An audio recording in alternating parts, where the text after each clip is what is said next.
Hi, എൻ്റെ YouTube ചാനലിലേക്ക് ഏവർക്കും ഹാർദവമായ സ്വാഗതം. എൻ്റെ ഈ യൂട്യൂബ് ചാനലിലൂടെ എന്നോട് സഹകരിച്ചുകൊണ്ടിരിക്കുന്ന ഓരോരുത്തർക്കും പ്രത്യേകം അഭിനന്ദനം ഞാൻ അറിയിക്കുകയാണ്.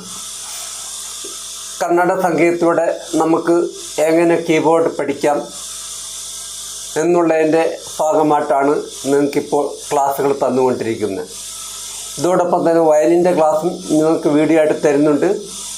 ഈ രണ്ട് ക്ലാസ്സുകളും നിങ്ങൾക്ക് ഒരേ സമയത്ത് നിങ്ങൾക്ക് ലഭിക്കുന്നതായിരിക്കും. വയലിൻ പഠിക്കുന്നവർക്ക് വയലിൻ ക്ലാസ്സും അതുപോലെ കീബോർഡ് പഠിക്കാൻ ആഗ്രഹിക്കുന്നവർക്ക് കീബോർഡ് ക്ലാസ്സും കർണാടക സംഗീതത്തിലൂടെ നിങ്ങൾക്ക് തരുന്നുണ്ട്. ഇത് പ്രധാനമായിട്ടും ഈ ക്ലാസ് നിങ്ങൾക്ക് തരുന്നത് നമുക്ക് കീബോർഡ് പഠിക്കാൻ ദൂരെ പോയി പഠിക്കാനും അതുപോലെ തന്നെ ഫീസ് കൊടുത്ത് പഠിക്കാനൊക്കെ ബുദ്ധിമുട്ടുള്ള ഒരുപാട് കുട്ടികൾ നമ്മുടെ സമൂഹത്തുണ്ട്. അവർക്ക് വേണ്ടിയിട്ടാണ് ഈ ക്ലാസ് ഞാൻ അറേഞ്ച് ചെയ്യുന്നത്. അതുകൊണ്ട് മറ്റു തരത്തിലൊന്നും ഇതിനെ നിങ്ങൾ കാണരുത് എന്ന് പ്രത്യേകം അറിയിക്കുകയാണ്. അപ്പോൾ ഇന്നത്തെ ക്ലാസ് നിങ്ങൾക്ക് കൂടുതൽ പ്രയോജനപ്രദമാകുന്ന രീതിക്ക് പെട്ടെന്ന് പഠിച്ചെടുക്കാവുന്ന രീതിക്കുള്ള ക്ലാസ്സുകളാണ് തരുന്നത്. ഒന്നിൽ കൂടുതൽ രാഗത്തിലാണ് നിങ്ങൾക്ക് ഓരോ വീഡിയോയും നിങ്ങൾക്ക് ഓരോ സിലബസും തന്നുകൊണ്ടിരിക്കുന്നത്. ഇന്നത്തെ സിലബസ് നിങ്ങൾക്ക് താരസ്ഥായി വരിശകൾ അല്ലെങ്കിൽ മേഷ്ഠായി വരിശകൾ എന്ന നോട്ടിൻ്റെ നൊട്ടേഷനാണ് നിങ്ങൾക്ക് പരിചയപ്പെടുത്തുന്നത്. ഈ നോട്ട് ഈ സിലബസ് 2 ഒക്ടേവിലാണ് എന്ന് പറഞ്ഞാൽ 2 സ്ഥായികളിലാണ് ഇത് കവർ ചെയ്താണ് ഈ നോട്ട് വായിക്കുന്നത്. നമുക്ക് മേഷ്ഠായും അതുപോലെ മധ്യസ്ഥായും ഒരുമിച്ച് വിരൽ ഓടി കിട്ടുന്നതിനുള്ള ഒരു നോട്ടാണിത്. ടോപ്പിലെ പാട്ടുകാരെ സംബന്ധിച്ചോളം നമുക്ക് മേഷ്ഠായി വളരെ ചില പാട്ട് പാടുന്ന ചില കുട്ടികൾക്ക് ടോപ്പിലേക്ക് പാടാൻ ബുദ്ധിമുട്ടാണ്. അപ്പോൾ അവർക്ക് ടോപ്പിലേക്ക് നമ്മുടെ സ്വരസ്ഥാനം ഉയർത്തി പാടുന്നതിനുള്ള ഒരു സാധക വരിശയും കൂടിയാണ് ഈ താരസ്ഥായി വരിശ എന്ന് പറയുന്നത് കർണാടക സംഗീതത്തിൽ. അപ്പം നമുക്കതിൻ്റെ ഇന്ന് നിങ്ങൾക്ക് പരിചയപ്പെടുത്തുന്ന ശങ്കരാഭരണം എന്ന രാഗത്തിലാണ് പരിചയപ്പെടുത്തുന്നത്. അതോടൊപ്പം തന്നെ ഇതിൻ്റെ കൂടെ മായാമളവ് ഗൗള രാഗവും കൂടി ഞാൻ പരിചയപ്പെടുത്തുന്നു. ശങ്കരാഭരണം 29ാമത്തെ മേളകർത്താ രാഗമാണ്. മായാമളവ് ഗൗള 15ാമത്തെ മേളകർത്താ രാഗമാണ്.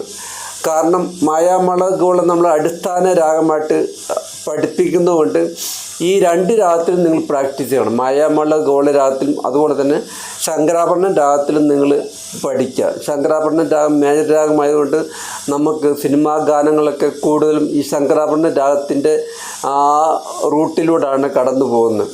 ജന്യ രാഗങ്ങളാണെങ്കിൽ പോലും ശങ്കരാഭരണം രാഗത്തിൻ്റെ റൂട്ടിലൂടെ കടന്നു. അതുകൊണ്ട് ശങ്കരാഭരണം രാഗം നിങ്ങൾ പ്രാക്ടീസ് ചെയ്ത് പഠിച്ചു കഴിഞ്ഞാൽ നമുക്കൊരു പാട്ടൊക്കെ പെട്ടെന്ന് നമുക്ക് ചെയ്യാൻ സാധിക്കും.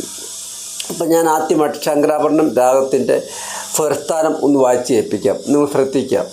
നമ്മൾ ഈ കീബോർഡിൽ വിരൽ കുത്തും നമ്മൾ ഈ അതിൻ്റെ വിരലിൻ്റെ പൊസിഷൻ എന്ന് പറയുന്നത് നമ്മൾ ഇങ്ങനെയാണ് നമ്മൾ കീബോർഡ് വിരലിരിക്കുന്നത്. ഈ അല്പം വളച്ചാണ് വിരൽ പിടിക്കുന്നത്. നമുക്ക് സ്പീഡപ്പായിട്ട് നോട്ട് വായിക്കാൻ നേരത്ത് നമ്മൾ ഇങ്ങനെ ഇരുന്നെങ്കിൽ ചില ഇങ്ങനെ പിടിച്ച് ഇങ്ങനെ പിടിച്ച് നമുക്ക് വായിക്കാം.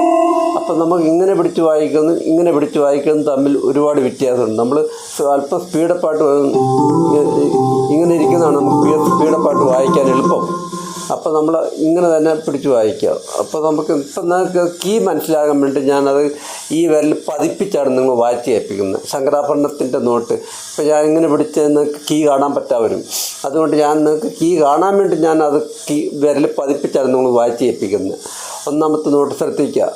ഇത് 3ാമത്തെ ഒക്ടേവിലാണ്. ഞാൻ 3ാമത്തെ ഒക്ടേവിലും 4ാമത്തെ ഒക്ടേവിലുമാണ് നോട്ട് ഞാനിപ്പോൾ നിങ്ങളെ പ്ലേ ചെയ്ത് കാണിക്കുന്നത്. അപ്പോൾ ഇത് നമ്മൾ 2ാമത്തെ ഒക്ടേവാണ്. ഇത് 1ാമത്തെ ഒക്ടേവാണ്. ഒരു ഒക്ടേവ് എന്ന് പറയുമ്പോൾ സി മുതൽ അല്ലെങ്കിൽ സാ മുതൽ അടുത്ത സാ വരെയുള്ള 8 കീ ഉൾപ്പെടുന്ന ഭാഗത്താണ് ഒരു ഒക്ടേവ് അല്ലെങ്കിൽ അഷ്ടകം എന്ന് പറയുന്നത്. കർണാടക സംഗീതത്തിലൂടെ പാടുമ്പോൾ നമ്മൾ അഷ്ടകം എന്ന് പറയും. അപ്പോൾ ഇത് 1ാമത്തെ അഷ്ടകം, 2ാമത്തെ സെക്കൻഡ് അഷ്ടകം, തേർഡ് അഷ്ടകം, ഇത് 4ാമത്തെ അഷ്ടകം, ഇത് 5ാമത്തെ അഷ്ടകം. ഇങ്ങനെയാണ് അതിൻ്റെ പേര് വരുന്നത്. അതിൽ കാരണം വെസ്റ്റേൺ രീതിക്ക് പോകുമ്പോൾ അതിന് ഒക്ടേവ് എന്ന് പറയും. ഒക്ടേവ് 1ാമത്തെ ഒക്ടേവ്, 2ാമത്തെ ഒക്ടേവ്, 3ാമത്തെ ഒക്ടേവ്, 4ാമത്തെ ഒക്ടേവ്, 5ാമത്തെ ഒക്ടേവ്. ഇങ്ങനെയാണ് നോട്ട് വരുന്നത്. അപ്പം നമുക്ക് സിലബസിലേക്ക് കിടക്കുക. ഓർഗൻ പഠിക്കാത്ത കുട്ടികളാണെങ്കിൽ ഞാൻ പറയുന്ന ക്ലാസ്സുകൾ നിങ്ങൾ ശ്രദ്ധാപൂർവം മനസ്സിലാക്കി അത് പ്ലേ ചെയ്ത് പഠിക്കുക. നിങ്ങൾക്ക് പെട്ടെന്ന് പഠിച്ചെടുക്കാൻ പറ്റും. ആദ്യം വെസ്റ്റേൺ പഠിക്കുന്ന പോലെ അത്രയ്ക്ക് ബുദ്ധിമുട്ടില്ല കർണാടക സംഗീതം പഠിക്കാൻ വേണ്ടിയിട്ട്. അതുകൊണ്ട് ഞാൻ പറയുന്ന നോട്ടിൽ നിങ്ങൾ ശ്രദ്ധാപൂർവം ഏതൊക്കെ വിരലാണ് ഓരോ നോട്ടിലും കുത്തുന്നതൊക്കെ മനസ്സിലാക്കിയെടുക്കുക. അതിനുശേഷം ആ വിരൽ പൊസിഷനിലൂടെ തന്നെ നിങ്ങൾ പ്രാക്ടീസ് ചെയ്യുക. നിങ്ങൾക്കത് സിമ്പിളായിട്ട് പഠിച്ചെടുക്കാൻ പറ്റും. അപ്പോൾ നമുക്ക് സിലബസിലേക്ക് കിടക്കാം. അപ്പോൾ ശങ്കരാഭരണ രാഗത്തിൻ്റെ ആരോഹണം അവരോട് ഞാൻ ഒന്ന് വായിച്ച് കേൾപ്പിക്കും. സ രി ഗ മ പ ദ നി സ. ഇതാണ് ആരോഹണം. ഇത് നമ്മൾ പുറകോട്ട് വായിക്കുമ്പോൾ അതിനെ നമ്മൾ അവരോഹണം എന്ന് പറയും.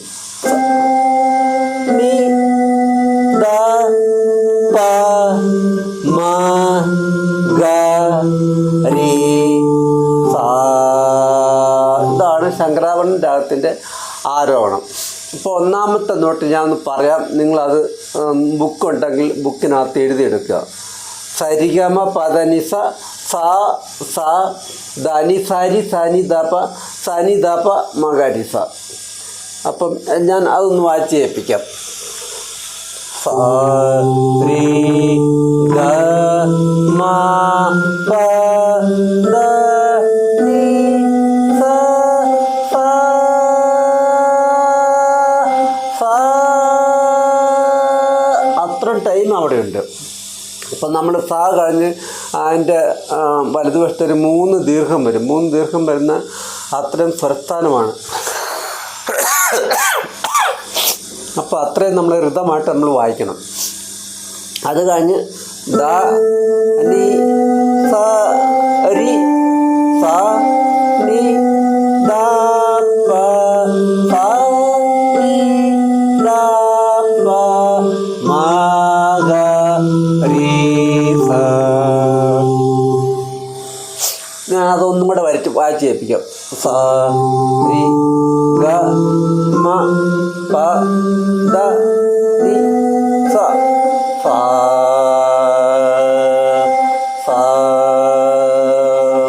ദ നി സ രി സ നി ദ പ സ നി ദ പ മ ഗ രി സ. ഇതാണ്. ഇവിടെ വരുമ്പോൾ നമ്മൾ ദ നി സ രി. ആ രിക്ക് നമ്മൾ ചെറിയ വിരലാണ് ഉപയോഗിക്കുന്നത്. ചെറിയ വിരലുകൊണ്ട് കുത്തി വേണം വായിക്കാൻ. ഈ രാഗം വായിക്കുമ്പം നമ്മളിനി അത് മയാമള ഗൗള രാഗത്തിലേക്ക് വരുമ്പം ആ വിരലിൻ്റെ സ്ഥാനം, ഏത് വിരൽ സ്ഥാനം പൊസിഷൻ മാറും. നമ്മൾ വിരലിൻ്റെ എണ്ണം ഇതിപ്പോൾ നമ്മൾ 5ാമത്തെ വിരലാണ്. അടുത്ത രാഗത്തിലേക്ക് വരുമ്പോൾ ഈ 5ാമത്തെ വിരലിൻ്റെ സ്ഥാനത്ത് അത് മറ്റൊരു വിരലിൻ്റെ സ്ഥാനം പിടിക്കും. അപ്പം ഞാൻ അത് ആ സമയത്ത് വായിച്ച് കേൾപ്പിക്കാം. അപ്പം ഞാൻ ഒന്നുകൂടെ വായിച്ച് കേൾപ്പിക്കാം. സ രി ഗ മ പ ദ നി സ സ സ ദ നി സ രി സ നി ദ പ സ നി ദ പ മ ഗ രി സ സ രി ഗ മ പ ദ നി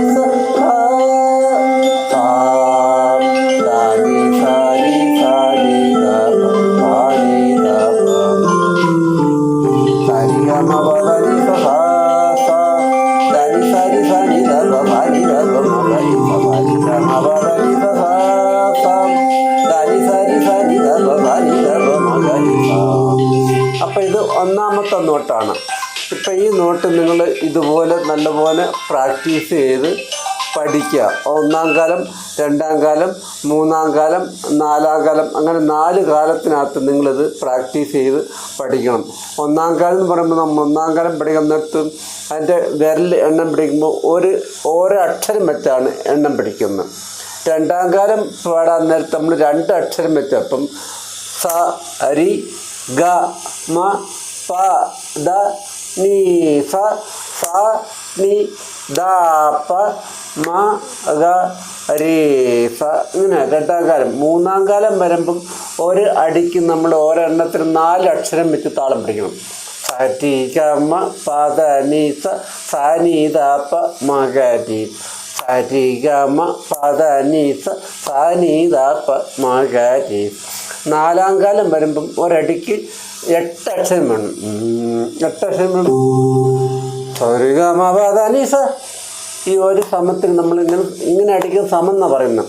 അപ്പോൾ ഒരടിക്ക് നമ്മൾ 8 അക്ഷരം പാടും. സരിഗമപദനിസ സരിഗമഗരിസ സരിഗമപദനിസ സരിഗമഗരിസ സരിഗമപദനിസ സരിഗമഗരിസ സരിഗമപദനിസ സരിഗമഗരിസ. ഇതാണ് അതിൻ്റെ ക്രമം. അപ്പം നമുക്ക് ഇനി രണ്ടാമത്തെ നോട്ട് നോക്കാം. രണ്ടാമത്തെ നോട്ട് നമ്മൾ ഒരു സ്വരം അങ്ങോട്ട് കയറി വരികയാണ്. നോട്ട് ഞാൻ പറയാം, നിങ്ങൾ എഴുതിയെടുക്കുക.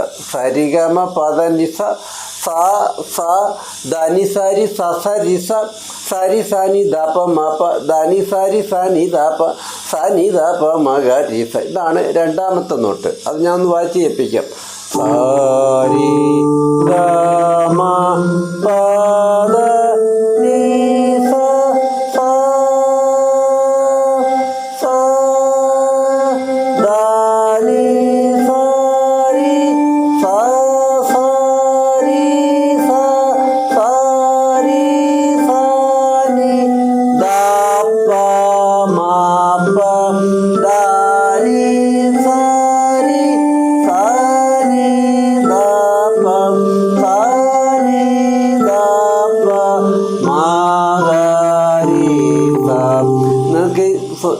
കീ കാണാൻ വേണ്ടിയാണ് ഞാൻ ഇതെല്ലാം ഇങ്ങനെ പതിപ്പിച്ച് വായിക്കുന്നത്. നമ്മൾ വായിക്കാൻ നേരത്ത് നമ്മൾ പ്ലേ പഠിച്ച് കഴിഞ്ഞ് വായിക്കാൻ നേരത്ത് പൊസിഷൻ വിരലിൻ്റെ പൊസിഷൻ ഇങ്ങനെ പിടിച്ച് നിങ്ങൾ വായിക്കാവും.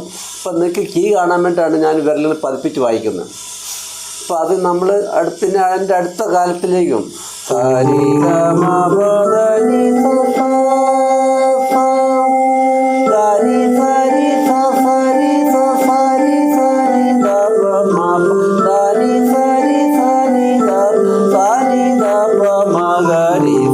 കവർ ചെയ്യുമ്പോൾ നമ്മൾ ഈ മാ തന്നെ ഈ നാലാമത്തെ വെള്ളമായി കവർ ചെയ്ത് തരണം. നമ്മൾ ആരോടും വായിക്കാൻ നേരത്ത് ഇങ്ങനെ വരുന്നത്. അപ്പം നാലാമത്തെ വെള്ളം തന്നെ നമ്മൾ അവരോടും വായിക്കുന്ന നേരത്ത് നാലാമത്തെ വെള്ളം തന്നെ റിട്ടേൺ തിരിച്ചു വരണം. അപ്പം ഈ നോട്ട് നിങ്ങൾ ഈ രാത്രിനകത്ത് ഇതുപോലെ പ്രാക്ടീസ് ചെയ്യുക. ഈ 2 നോട്ട് ഞാൻ മായാമള ഗൗള രാത്രിനകത്ത് വായിച്ചു കേൾക്കും. അപ്പം വിരലിൻ്റെ സ്ഥാനം മാറുന്ന എങ്ങനെയാണെന്ന് നിങ്ങൾക്ക് മനസ്സിലാക്കാൻ പറ്റും. അരി ഇവിടെ നമ്മൾ മായാമള ഗൗള വായിക്കാൻ നേരത്ത് ഇരി കുറഞ്ഞതാണ്. അതുപോലെ തന്നെ ദൈവതം കുറഞ്ഞത്. ദൈവതം കറുത്തായിട്ടാണ് ഈ കറുത്തായിട്ട് സ അരി ഗ മ പ ധ നി സ സ നി ദ പ മ ഗ രി സ. ഇതാണ്. ഞാൻ ഒന്നാമത്തെ നോട്ടൊന്ന് വായിച്ച് കേൾപ്പിക്കാം. സാരി ഗമ പദ നി സ സ സ ദ നി സ രി. അപ്പോൾ അവിടെ നമ്മൾ രീക്ക് രണ്ടാമത്തെ വെല്ലാണ് വരുന്നത്. ശങ്കരാഭരണം വായിക്കാൻ നേരത്ത് നമ്മൾ രീക്ക് ചെറിയ വെല്ലാണ് ഉപയോഗിച്ചത്. ഇവിടെ മായാമള വായിക്കാൻ നേരത്ത് ഈ തള്ളവെല്ല് കവർ സായിക്ക് തള്ളവെല്ല് കവർ ചെയ്ത് വന്നിട്ട് രീക്ക് രണ്ടാമത്തെ വെല്ലാണ് ഉപയോഗിക്കുന്നത്. അപ്പം ദ നി സ രി സ നി ദ പ സ നി ദ പ മ ഗ രി സ സ രി ഗ മ പ ധ നി സ സ സ ദ നി സ രി സ നി ദ പ സ നി ദ പ മ ഗ രി സ സ രി ഗ മ പ ധ നി സ സ സ ദ നി സ രി സ നി ദ പ സ നി ദ പ മ ഗ രി സ രി ഗ മ പ ധ നി സ സ സ ദ നി സ രി സ നി ദ പ സ നി ദ പ മ ഗ രി സ സ രി ഗ മ പ ധ നി സ സ സ സ രി ഗ മ പ ധ നി സ. സായിൽ കൊണ്ട് നിർത്തണം. അപ്പോൾ രണ്ടാമത്തെ നോട്ടാണ്. ഇനി മൂന്നാമത്തെ നോട്ട് കൂടെ നിങ്ങളെ പരിചയപ്പെടുത്തുകയാണ്. നോട്ടൊന്ന് ഞാനൊന്ന് പറയാം, നിങ്ങൾ എഴുതിയെടുക്കുക. സരിഗമ പദനിസ സ സ ധനി സാരി ഗരി സാരി സാരി സാനി ദാപ മാപ്പ ധനി സാരി സ സരി സ സാരി സാനി ദാപ മാപ്പ ധനി സാരി സാനി ദാപ സാനി ദാപ മ ഗ രി സ. ഇതാണ് മൂന്നാമത്തെ നോട്ട്. ഒരിക്കൽ കൂടി പറയാം, നിങ്ങൾ നോട്ട് എഴുതിയെടുക്കുക. സരിഗമ പദ നിസ സാ സാ ധാനി സാരി ഗരി സാരി സാരി സാനി ദാപ മാപ ധാനി സാരി സാ സാരി സ സാരി സാനി ദാപ മാപ ധാനി സാരി സാനി ദാപ സാനി ദാപ മഗരി സ. അത് ശങ്കരാഭരണ രാഗത്തിനകത്ത് ആദ്യം വായിച്ചേൽപ്പിക്കാം. അതിനുശേഷം മായാമള ഗൗള രാഗത്തിനകത്ത് വായിച്ചേൽപ്പിക്കാം. സാരി ഗമ പദ നിസ സാ സാ ധാനി സാരി ഗരി സാരി സാരി സാനി ദാപ മാപ ധാനി സാരി സാ സാരി സ സാരി സാനി ദാപ മാപ ധാനി സാരി സാനി ദാപ സാനി ദാപ മഗരി സ സാരി ഗമ പദ നിസ സാ സാ ധാനി സാരി ഗരി സാരി സാരി സാനി ദാപ മാപ ധാനി സാരി സ സാരി സ സാരി സാനി ദാപ മാപ ധാനി സാരി സാനി ദാപ സാനി ദാപ മഗരി സാരി ഗമ പദ നിസ സാ സാ ധാനി സാരി ഗരി സാരി ധാനി സാരി ഗരി സാരി ധാനി സ ഈ തള്ളവല്ല കവർ ധാനി സാരി ഗരി സാരി സാരി സാനി ദാപ മാപ ധാനി സാരി സ സാരി സ സാരി സാനി ദാപ മാപ ധാനി സാരി സാനി ദാപ സാനി ദാപ മഗരി സ. അങ്ങനെ നമ്മൾ പ്രാക്ടീസ് ചെയ്യുക. കവർ ചെയ്തിപ്പം ഈ തള്ളവൽ ധാനി സാരി ഈ തള്ളവലിൽ കവർ ചെയ്ത് ധാനി സാരി ഗരി സാരി അങ്ങനെ വരണം. ധാനി സാരി ഗരി സാരി സാരി സാനി ദാപ മാപ ദാപം ഇവിടെ വരുമ്പോൾ ദാ വായിക്കുന്നവരെല്ലാം മായ്ക്ക് വയ്ക്കും. ദാപ മാപ ദാപ മാപ നാലാമത്തെ കൊണ്ടുവരേണ്ട ദൈവതം വായിക്കുന്ന ആകല്ല എന്നെ മായ്ക്ക് വയ്ക്കുക. അപ്പം ആദ്യം പറഞ്ഞ് അപ്പുറത്തിപ്പുറത്ത് ദാപ മാപ ദാപ മാപ അങ്ങനെ വരണം. അത് ശ്രദ്ധിച്ചാൽ മതി. അങ്ങനെ കുറച്ച് കാര്യങ്ങളൊക്കെ നിങ്ങൾ മനസ്സിലാക്കി ചെയ്താൽ നിങ്ങൾക്ക് വായിക്കാൻ എളുപ്പം നിങ്ങൾ പെട്ടെന്ന് ചെയ്യാൻ പറ്റും. അതിനുവേണ്ടിയാണ് ആ ടെക്നിക്ക് പറഞ്ഞത്. അപ്പോൾ ഇതിന് മായാമള ഗൗള രാത്രിനകത്ത് വായിക്കുമ്പം വിരലിൻ്റെ സ്ഥാനം മാറുന്നത് എങ്ങനെയാണെന്ന് നിങ്ങൾക്കൊന്ന് ശ്രദ്ധിക്കണം. സാരി ഗമ പദ നിസ സാ സാ ധാനി സാരി.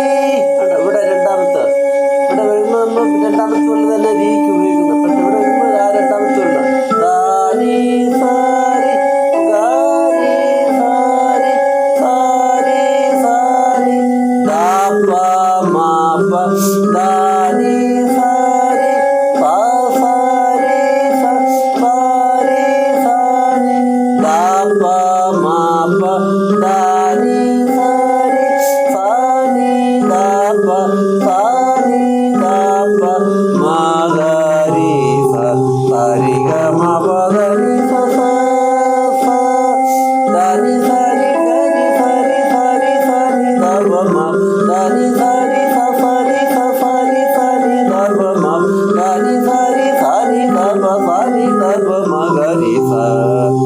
ഇങ്ങനെ നിങ്ങളത് പ്രാക്ടീസ് ചെയ്യുക. അപ്പോൾ ഈ രണ്ട് രാഗവും നിങ്ങൾ മാറി മാറി പ്രാക്ടീസ് ചെയ്ത് നിങ്ങൾ പഠിക്കുക. നിങ്ങൾക്ക് വളരെ സിമ്പിളായിട്ട് പഠിച്ചെടുക്കാൻ പറ്റും. നിങ്ങൾ വിചാരിക്കുന്നത് പോലെ അത്രയ്ക്ക് ബുദ്ധിമുട്ടുള്ള കാര്യമല്ല.